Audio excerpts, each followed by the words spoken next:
Nah, sebenarnya kalau kita ambil dari cerita atau sejarah di masa lalu, justru mabuk-mabukan, entah itu juga hubungan seksologi, seksualitas ya, gitu segala macam. Itu juga jadi jalan untuk orang-orang di zaman dulu untuk memperoleh atau menemukan kesadaran atau menemukan Tuhan. Itu aja.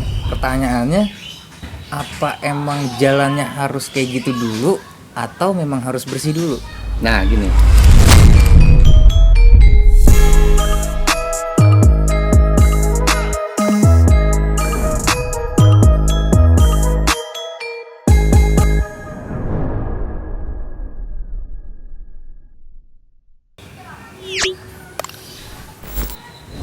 Assalamualaikum warahmatullahi wabarakatuh.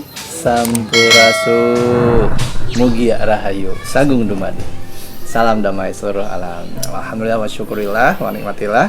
Teman-teman, kita berjumpa lagi di konten ini Tanya Reza Rahasia. Setelah episode yang lalu diawali oleh Pak Ican. Pak Ican. Iya, gitu. Nah, ini ada dari Bogor nih. Dari Bogor, Kang. Wih, Bogor mana sebenarnya? Cilebut. Oh, Cilebut ya? Oh, Cilebut. Akan dulu sempat siaran Cilebut tuh. Ada radio bukan Cilebutnya tapi di Ciluarnya. Oh, Ciluar. Iya. Nah, sebelumnya ini namanya adalah Albar Ar-Rasyid. Tuh, kita manggilnya Albar aja ya. Albar aja, Kang. Albar ini juga udah beberapa kali ke Sanggar. Awalnya ikut Kemah Rasa ya? Awal kayak merasa penasaran, nggak penasaran sih. Heeh. Emang kepo, siapa sih Reja? Gitu kepo. Siap. Berawal dari kepo ya emang diperjalankan, dipertemukan ya sudah. Jadi kurang lebih udah sebulan lah kesini ya? Ada mungkin ya? Ada sebulan. Ada ya? Sebulan lebih lah. Nah, ini juga Albar, teman-teman, salah satu yang ketika kesini sering bertanya, dan pertanyaan-pertanyaannya ketika kita diskusi bareng itu insya Allah ada hikmah yang bisa diambil atau bisa kita buat pelajaran. Amin. Khususnya buat kita bareng-bareng. Benar, ya, Kang. umumnya untuk kalian nonton. Nah, apa yang akan ditanyakan Albar nih, sehingga boleh di-share untuk di sini nanti ya. Jadi yang teman-teman ingin menyimak silahkan tetap kaji dan olah kembali. Ya, ini adalah Tanya Reza Rahasia.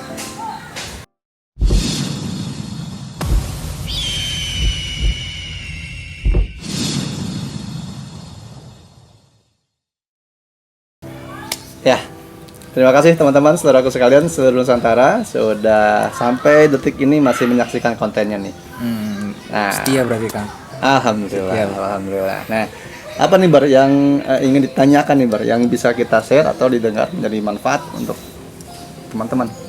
Yang mau ditanyain sih banyak, Kang, tapi seputar yang apa ya, bikin pertanyaan terbesar di dalam diri mungkin buat teman-teman juga. Kayak kenapa sih kita tuh kalau dalam kondisi nggak sadar, kurang sadar, bisa dibilang mabuk, itu lebih mudah ngomongin hal-hal berat, bahasa sekarangnya deep talk. Nah, di talk, iya. Lebih berat dan ngebahasnya malah ke arah gimana mengenal Tuhan. Oke, dalam keadaan mabok, artinya tidak eling ya, Iya. nggak sadar lah ya. Nggak sadar. Entah itu maboknya entah karena minuman, Iya. karena daun kecubung, Iya. ya karena chemical atau apa segala macam gitu. Iya. Nah, ini pertanyaan yang bagus karena ada juga penelitian, ada beberapa orang meneliti, gitu ya. Tapi ada juga yang membantah penelitian ini.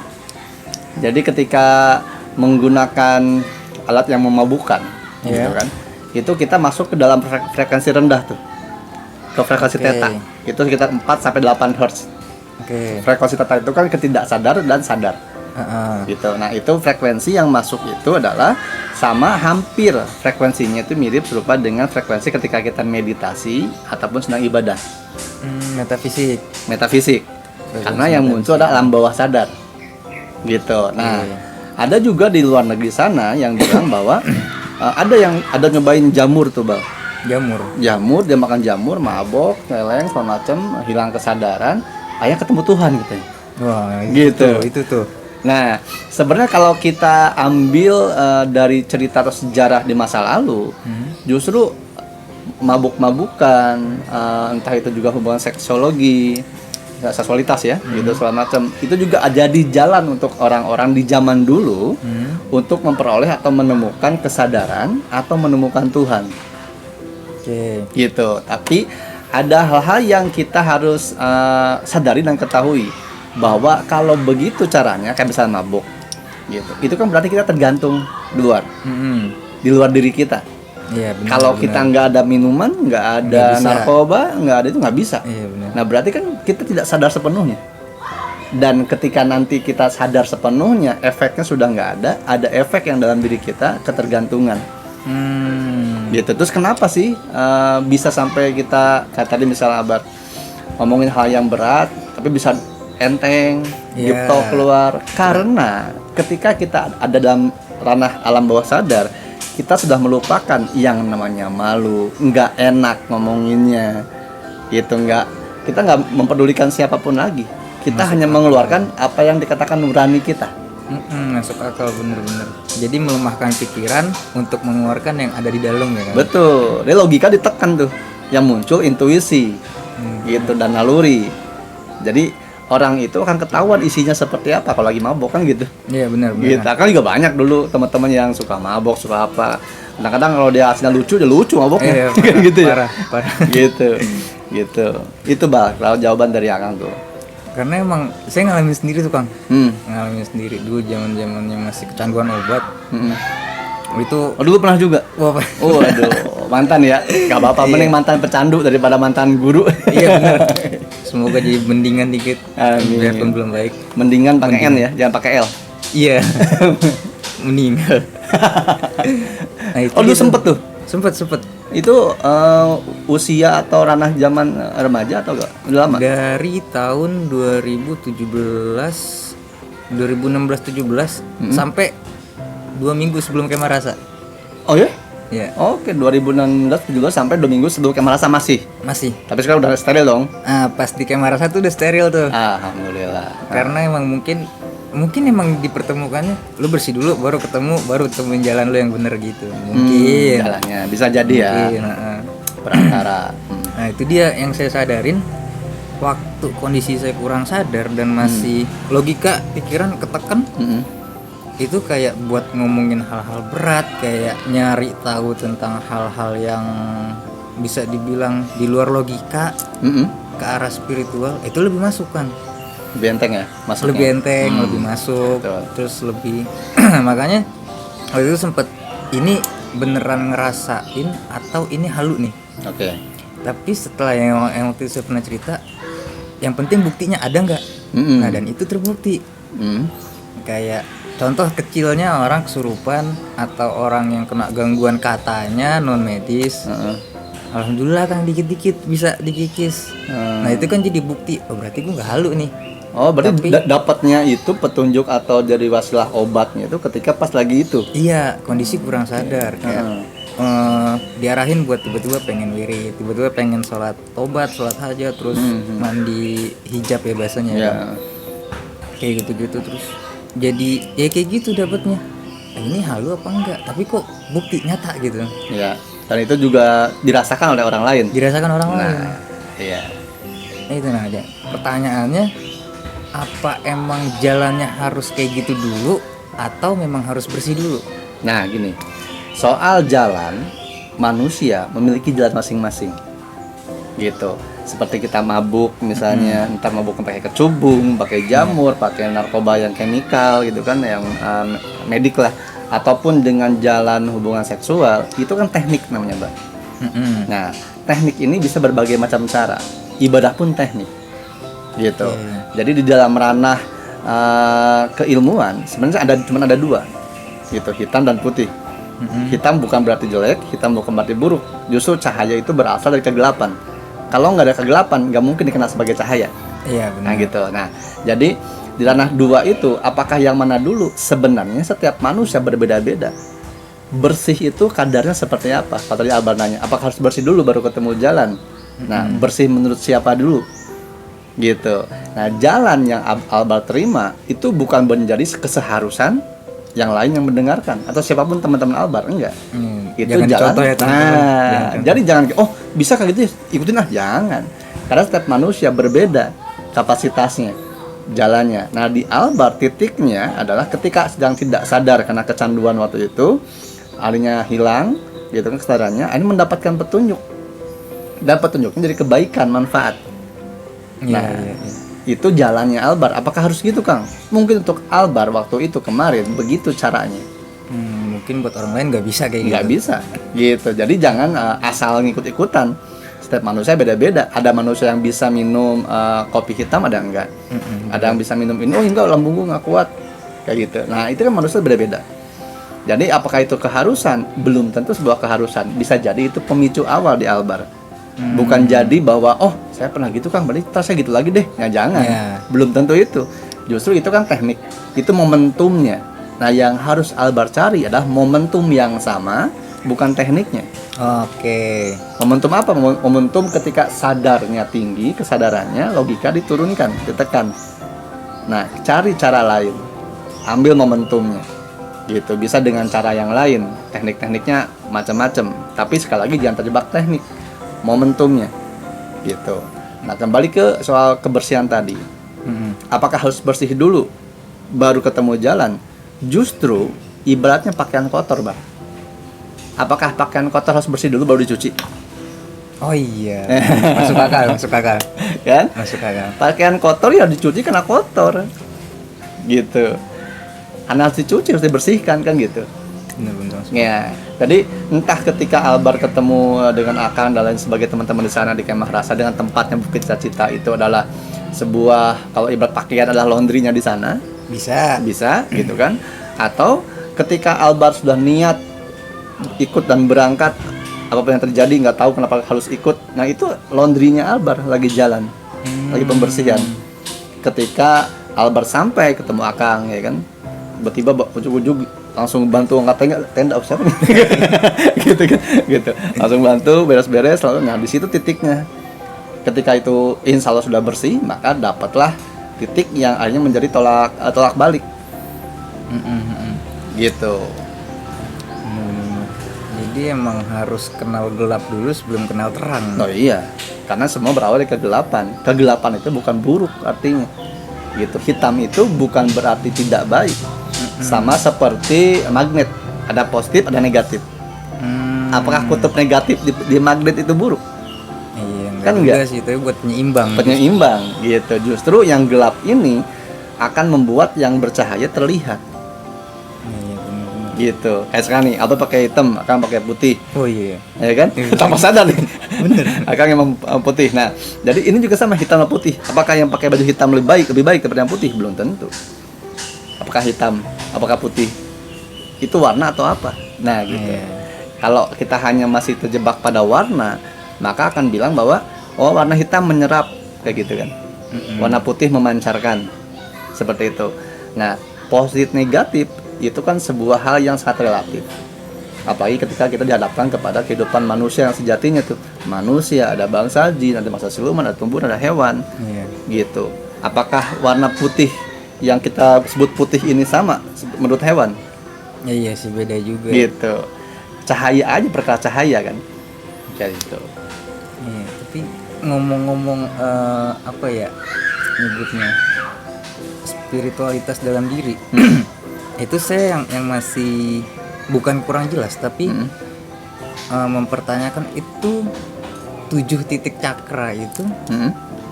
Saya pernah dulu ngikut tutorial di YouTube aja sih, kayak meditasi, terus ngebuka secara visualisasi ya, tapi secara visualisasi, dan iya rasanya iya karena kondisinya lagi kurang sadar itu kan. Rasanya iya aku buka, itu malah jadi kayak ibarat rumah itu titik-titik panel-panel listrik dinyalain sampai atas, nanti itu baru tuh alat-alat elektronik yang ada bisa dipakai dengan listrik itu. Betul. Nah, jadi pertanyaan, itu beneran kayak gitu gak sih maksudnya? Atau jangan-jangan itu cuman halu semata? Baik. Nah, pada ranah kehaluan ini sebenarnya disebut halu itu yang mana kan gitu. Karena maaf nih Kang, karena yang saya tahu kan meditasi itu kosong. Ya. Kita nggak mikirin apa-apa, tanpa punya tujuan apa-apa, biar alamnya ngasih tahu. Nah, tapi itu kan memvisualisasikan, artinya kita mikir kan, kita Belum memvisualisasikan. Oh gitu. Belum tentu. Jadi kosong itu adalah puncaknya.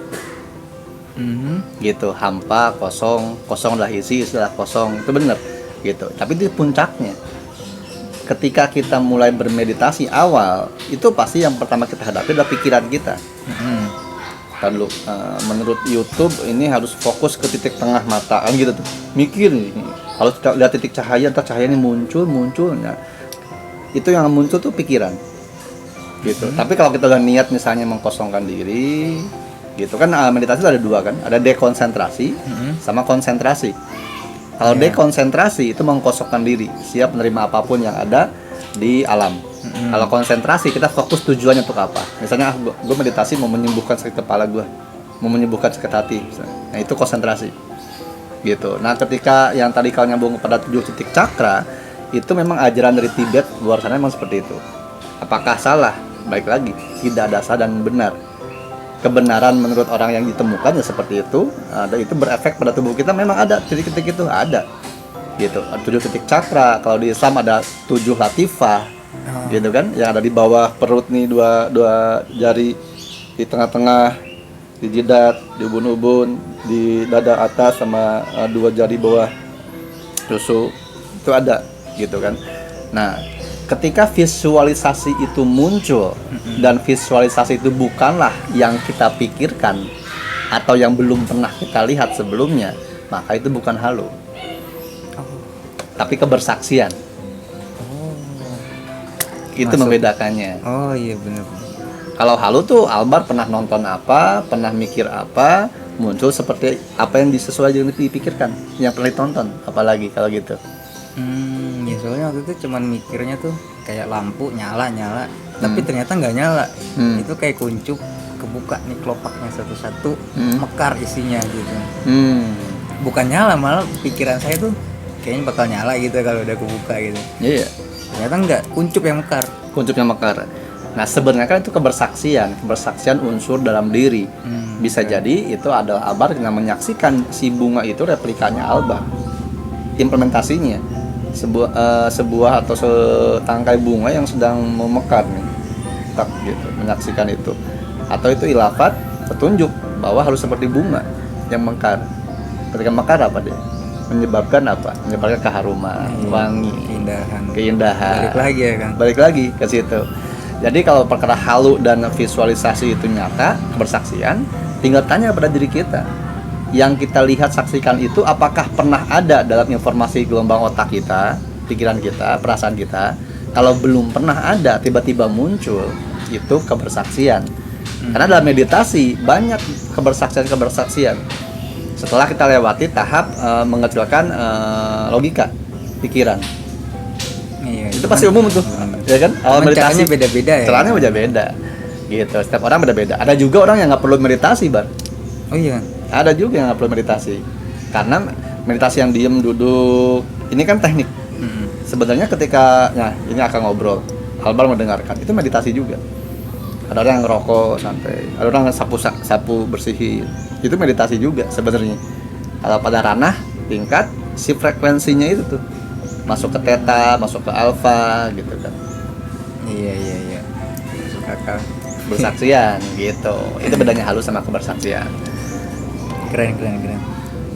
Jadi emang hal-hal kayak gitu tuh nggak bisa dipaksain. Berarti sama aja kalau kayak kita ya udah mau apa-apa tiba-tiba ada rasa ingin sini, itu termasuk buah dari pikiran kita yang masuk ke gelombang theta itu tadi nggak, Kang?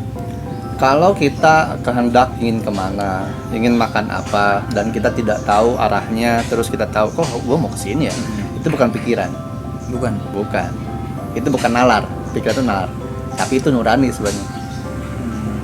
Intuisi gitu. Orang-orang yang mengikuti intuisi terkadang tidak tahu dia melakukan ini apa, tapi setelah dia melakukannya tahu, sadar, oh ini ternyata benar. Nah itu intuisi yang menggiring dia, nurani yang mengiyakan, yang memandunya.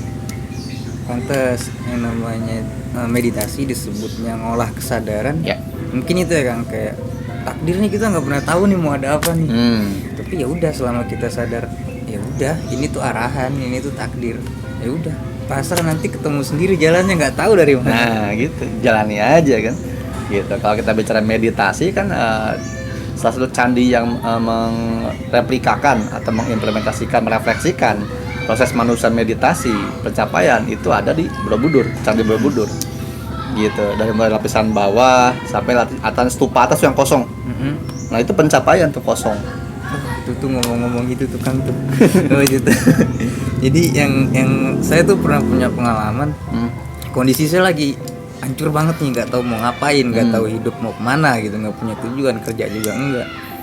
Jadi ini berantakan nih sih. Jadi ngajakin temen, kan sempet goyang juga kan saya tentang Goyang koplo atau goyang apa? goyang dumang. Goyang tentang agama tuh Iya. goyang. Kok Tuhan begini banget sih, kok gue susah banget sih, sengsara banget sih, bener gak sih adanya gitu, mempertanyakan ya, bukan gak mengakui, mempertanyakan. Akhirnya saya nonton video yang Candi Borobudur ada hubungannya dengan Nabi Sulaiman, loh kok ada tertarik nih, penasaran. Ngobrol ke teman, udah jalan nekat. Akhirnya beli ongkos ke sana doang. Di kantong saya cuma 20.000. Oke, nekat ya. Nekat banget. Jalan nyampe sana, udah tuh bertahan seminggu kurang. Itu mau ke Candi Borobudur kan harus naik ini naik itu kan. Iya, betul. Itu kayak ya udah diarahin aja, ntar nunggu barengan mobil bak atau nunggu jalan kaki Nebeng-nebeng lah gitu ya. Nebeng. Gokil. Tapi nyampe, alhamdulillah nyampe. Nah udah nyampe sana itu banyak banget hal yang bisa diambil. Ya walaupun saya udah nyampe sana banyak keluarga yang tahu, oh lu di Jogja gini. Banyak yang ngirim uang, ya itu saya terima kasih banget. Tapi itu di luar rencana kan. Ya. Kayak gitu kan, saya juga nggak tahu. Terus, di sana pun pembelajaran yang pertama kali saya dapat adab. Oke. Adab itu bisa ngubah keseluruhan dari saya tuh. Adab. Keren. Terus filosofinya tuh orang sana keren. Ya. Saya belajar banyak di sana, terus saya ngerasain oh ini yang namanya pasrah atau gitu. Gue mau ke Parangtritis nggak punya uang, tapi jalan aja dulu gitu. Nyampe Parangtritis, biarpun di sana nggak bisa pulang, tidur di polsek, numpang tidur di polsek. Tapi asik ya. Tapi asik. Pengalaman hidup tuh. Itu perjalanannya. Zaman dulu juga kan pernah pespaan, tidur di pos ya kan segala macam. Itu. Nah, hal-hal yang kayak gitu itu emang sengaja diterima sama pikiran terus nyampe ke sini, atau memang dari sini jadi kepikiran. Nah, sebenarnya sejatinya Albar kan ketika Kosi Goyang mempertanyakan keberadaan Tuhan, yang bertanya itu bukan ini, otak. Karena ketika kita melakukan, gue udah ibadah, gue udah baik, tapi kok gue makin susah, kok gue tetap gini aja hidup gue, hanya bete. Nah itu otak yang didorong sama hawa nafsu nih. Tiba pertanyaan, ada nggak sih Tuhan? Nah ketika ada pertanyaan itu gundah goyang, akhirnya di sini intuisi yang mengarahkan, jalan deh kemana? Saat itu kan ke Candi Borobudur, gitu. Karena melihat ada hubungannya dengan Nabi Sulaiman, pergilah ke sana. Nah, yang buat nekat itu nurani. Pergi aja dulu lah, gampang gua punya duit sekian juga ayo. Nah, si otak akhirnya menjawab terpenuhi pertanyaannya. Ketika bertanya, ada mana tuh nggak ada. Di perjalanan itu kan menjawab sebenarnya. Ketika Albar pergi cuma 20.000, tiba-tiba ada orang yang transfer, ya kan? Terus tiba-tiba ada orang yang mungkin ngasih tebengan jalan, ada orang baik ngasih makan dan sebagainya. Nah itu menjawab pertanyaan si otak atau si pikiran logika. Ada nggak Tuhan? Itu ada. Buktinya itu loh. Nggak mungkin. Loh, nah buktinya nyampe orang-orang baik, orang-orang ngasih transferan, bantuan uang. Kan itu Allah yang menggerakkan. Tuhan, keberadaan Tuhan itu di situ. Jadi kalau kita bertanya bahwa Tuhan mana ya? Jangan nanya keberadaannya, nanya atau saksikan saja. Apa pengalaman yang dirasakan? Buktiin aja gitu. Karena kalau kita beriman, ibaratnya harus benar dirasakan, bukan sekedar ada dalam pemahaman, Bar. Iya benar. Kalau baru paham doang, ntar efeknya gitu. Mana Tuhan? Mana gua? Gitu kan? Iya. Gitu. Padahal ada. Dan yang paling menyentuh adalah apa? Adab tadi Albar bilang. Merubah semua. Wah, gokil. Merontokkan logika atau amarah yang ada kan, kesombongan, keangkuhan, adab. Jadi ketika Alba bertanya pikirannya, di mana Tuhan? Nggak ada Tuhan. Tuhan ngasih tahu apa? Aku ada. Karena apa? Kebaikan-kebaikan manusia dan berupa adab. Iya. Gitu. Adab ini yang berubah kan. Kalau mau nyari cahaya, belajar adab dulu. Udah. Gitu. Karena sebaik-baiknya kan ada satu khalifah bilang kan, paling tinggi-tingginya ilmu, lebih mulia adab. Iya benar. Gitu. Jadi orang tuh lihat adabnya dulu. Gitu. Mau setinggi apapun, adabnya 0, ilmunya tidak akan berguna, ilmunya hanya akan menyesatkan atau ilmunya hanya akan membuat kericuhan. Iya, masuk akal kan. Gitu. Banyak kan orang pintar sekarang kan. Iya. Gitu. Ketika menyampaikan sesuatu, ya sampein aja karena gue bener, gue sekolah gue kumlot, gue apa gitu kan. Tapi kalau orang beradab, walaupun niatnya baik menyampaikan untuk kebaikan, dia akan mempertimbangkan perasaan orang. Iya. Gitu. Jadi lebih eling ya sama perasaan orang. Eling lawan waspodo gitu kan. Itulah yang leluhur kita. Iya. Gitu. Tapi emang keren tuh Kang Candi kan. Dia kayak kan dibilang itu sama kayak di surat Al-Baqarah ya. Iya. Itu saya samain relief-reliefnya emang bener sama. Sama ya? Sama reliefnya. Sama. Akang juga lagi nonton tuh kayak di Fahmi Basa kan. Iya Pak Nonton. Basa. Malah penasaran banget, Akang juga pengen ke sana, datang, tapi pernah ke sana cuma lewat doang. Belum pernah langsung nginjak. Nah, justru salah satu target yang akan buat wisata spiritual di Jogja itu adalah Candi Borobudur. Wah, cakep itu. Jadi Akang mau baca versi Akang. Relief itu, penjelasan versi Akang gitu. Yang di bawah tuh kan ada tuh relief yang dikubur. Yang dikubur. Yang terlalu vulgar katanya. Oh iya. Gitu. Nah, ini peristiwa apa? Itu kalau misalnya insya Allah lah, kalau misalnya memang dikehendaki harus ke sana, harus membuka yang di sana, bisa seperti Albar. Jalan aja ntar ada. Iya benar. Kayak kesini aja nih kan nggak ada tujuan sebenarnya. Datang aja udah. Datang aja udah. Makanya target Kang ada di Sanggar, ada gitu kan. Gitu. Mau mampir boleh, mangga gitu kan. Itu dari yang katanya suratnya Nabi Sulaiman, surat emas. Iya. Itu ada di kolomnya kan. Ada, Cuma kan? udah dipindahin ke museum. Nah, itu. Dipindahin ke museum, terus patung yang katanya nggak selesai. Ya, Anthony Solomon ya. Ya, itu keren banget. Ada juga di museum. Di museum kan hanya kan karena dijaga supaya tidak dicuri atau tidak rusak. Gitu. Kan kalau nggak salah di kisahnya Nabi Sulaiman itu ketika jinnya tahu Nabi Sulaiman udah meninggal, mereka bubar kan. Jadi nggak selesai satu. Gitu. Keren. Ada lagi, pertanyaan ini seputar kehidupan, pengalaman. Kalau seputar pengalaman sih ya seputar itu aja sih Kang. Dan yang apa ya, berat banget sih buat diucapin, tapi Oke, kalau berat buat diucapin berarti ini mah khususon, tidak boleh disiarkan. khususan Iya, ya nggak boleh siarin. Jadi teman-temanku serakuskan sementara pembicaraan diskusi sama Albar ini kita cukupkan sekian karena yang privasi banget tidak boleh disiarkan. Karena udah ada lidah kelu berarti tidak boleh. Kalau lidah kelu tidak boleh. Semoga apa yang kita sampaikan ini ada manfaatnya. Salah kurangan dari kita mohon dimaafkan. Ini hanya sekedar untuk menambah pembuka kesadaran, kepikiran ataupun informasi tambahan ya. Iya benar. Gitu. Untuk informasi-informasi gitu kan yang lain sebagainya dikaji dan olah lagi pengalaman kita. Gitu. Nah, semoga ini bermanfaat dan ini yang seperti Albar nih bukan cuma Albar aja atau yang sering datang ke Sanggar. Teman-teman yang nonton juga misalnya pengen seperti ini ngobrol diskusi. Boleh banget.